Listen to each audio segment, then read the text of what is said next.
day. I'm Kathleen Arola-Johnson at Creative Solace Studios. I'm happy to share with you today some finishing touches on an art journal that I've been working on for approximately a month as a daily practice of 5 minutes and 5 supplies per page per day. Today I am not going to time the 5 minutes, but I am going to do 5 additions, things that I just want to do to make the project more complete before doing a flip through of all the pages.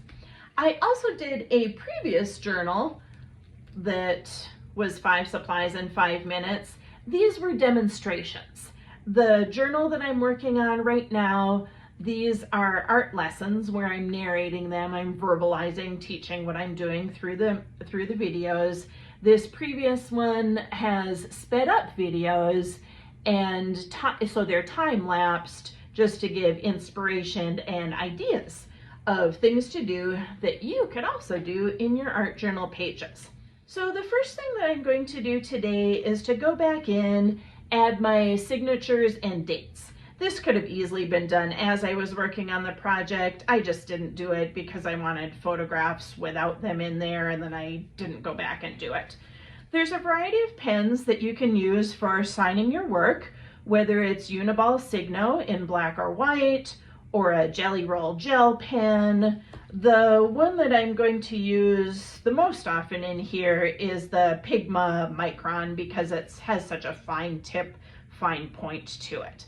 So I'm going to start off with finishing touch number 1, going back and putting the initials and dates on the pages that I did the work in this journal.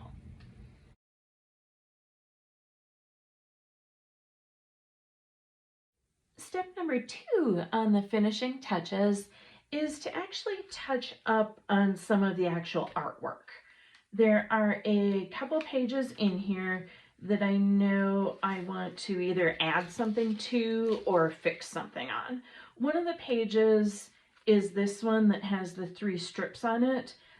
These 2 strips came apart right there and it's loose. So I want to try problem solving and add a little strip of reinforcement. This is just mixed media sketchbook paper into here to see if I can get them to stick together at the binding and be stronger when I turn the page.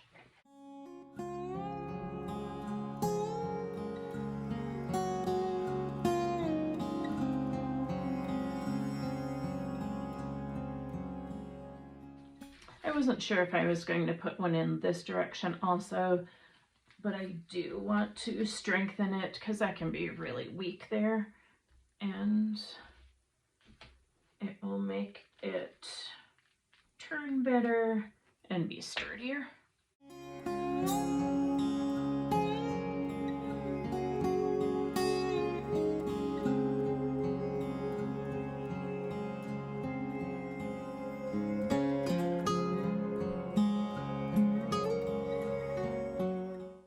To let that glue dry.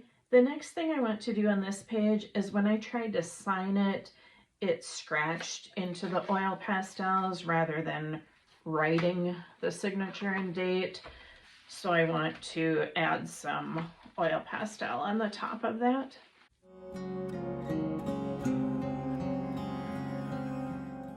Then I'll wait for both of these pages to dry. As this was drying, I mixed up a coffee cake. It looks yummy. It's a new recipe. Cinnamon crumb coffee cake. I'll pop the link to that recipe in the description to this video. I'm adding more of the fluorescent green high flow acrylic to coordinate with the rest of the page, but it's looking a little thick, so I think I'll dab some off.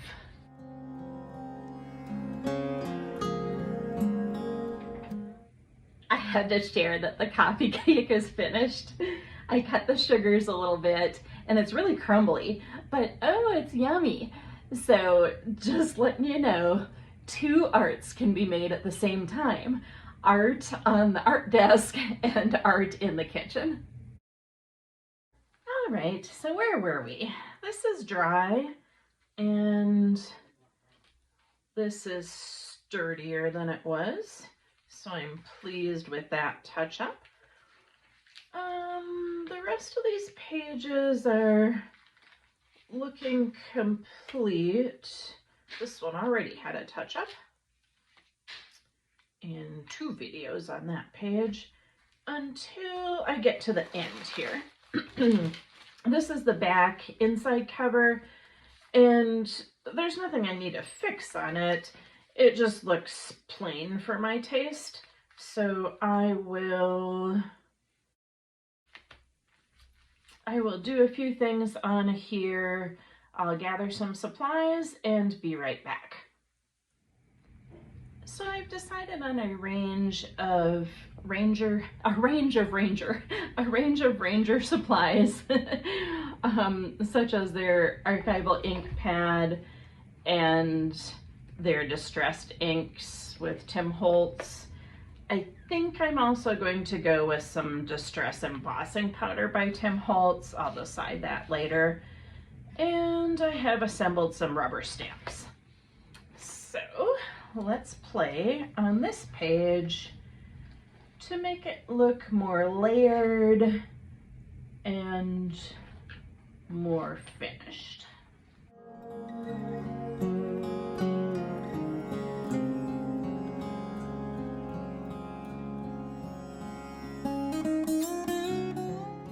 I knew I had to be careful with the heat gun on this plastic wrap, but I don't really mind having that kind of grungy, ripply texture to it. Just trying to grunge up this page some more.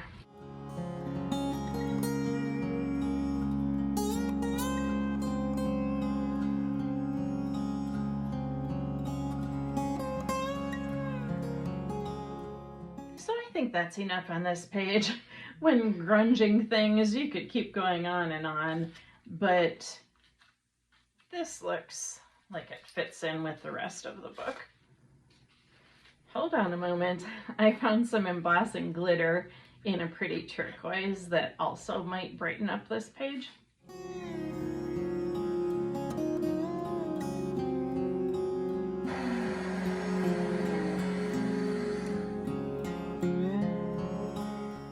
And I pushed that envelope one bit too far and it melted away, so I'm going to cut this plastic out of there.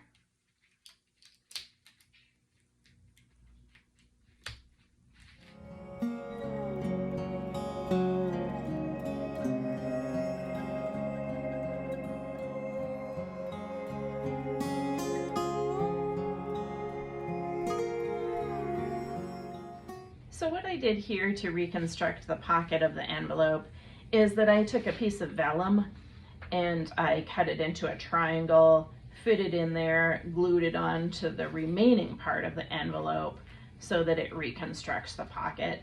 I actually think it looks better. It looks a little bit more interesting than the plain envelope in there. Now moving on to the back cover, to make it look more interesting, less perfect, a little bit more layered, I went ahead and cut out some of the samples when I was testing out the bingo daubers, and I'm going to collage them on top of the page that's already there. Next, I will add some more line designs with the Posca.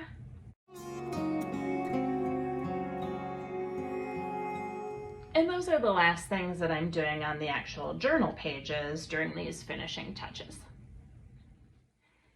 The third finishing touch is to protect the pages. There might be some pages of your artwork that are extra thick or sticky in some kind of a way, and there's different ways to protect them. Workable fixative can be applied to them, but as we learned in this project, make sure you test it out beforehand and don't use it on top of alcohol ink or it will run and you'll have to recover it like I did on this page. Other ways that you can protect pages are different glosses, varnishes, matte mediums. You can also use a candle with some wax to rub on top of some pages, perhaps where there's a thick paint, and then you can either leave it like it is, or for an extra layer of protection, you can then heat that with a heat gun so the wax melts. I have done these things on some of the pages in here, so that part is finished. The fourth way that I would like to finish this project is by adding a tag with the title, my name and date on the back, and attaching it to the spine since I didn't have a title on the cover. I just used some heavy watercolor paper so it would be sturdy. I added a collage element of the bingo dauber, and I wrote with a black jelly roll pen onto it. The elastic and the little pin came from a clothing tag. It was hanging on that. I just transferred it over to my handmade tag.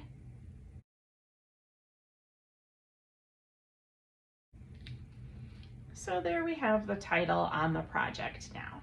The fifth way that I would like to finish up this project is by reflecting personally on what it has meant to me, what I've learned out of it, what I've gotten out of it by doing 5-minute art pieces in a mini journal with 5 supplies. I've done 2 of these projects now. One that was the demonstrations, where it was time-lapsed and I wasn't explaining what I was doing. And then this series of lessons where I have explained what I did on the different pages in this book. I've learned a lot from it. I hope you have too. I'm going to reflect on this, and the last finishing touch is that I'm going to make a reflection video next after I do some contemplation. Thank you so much for watching this series with Creative Solace Studios and me, Kathleen Arola-Johnson. I sincerely appreciate everyone who subscribes and watches my channel.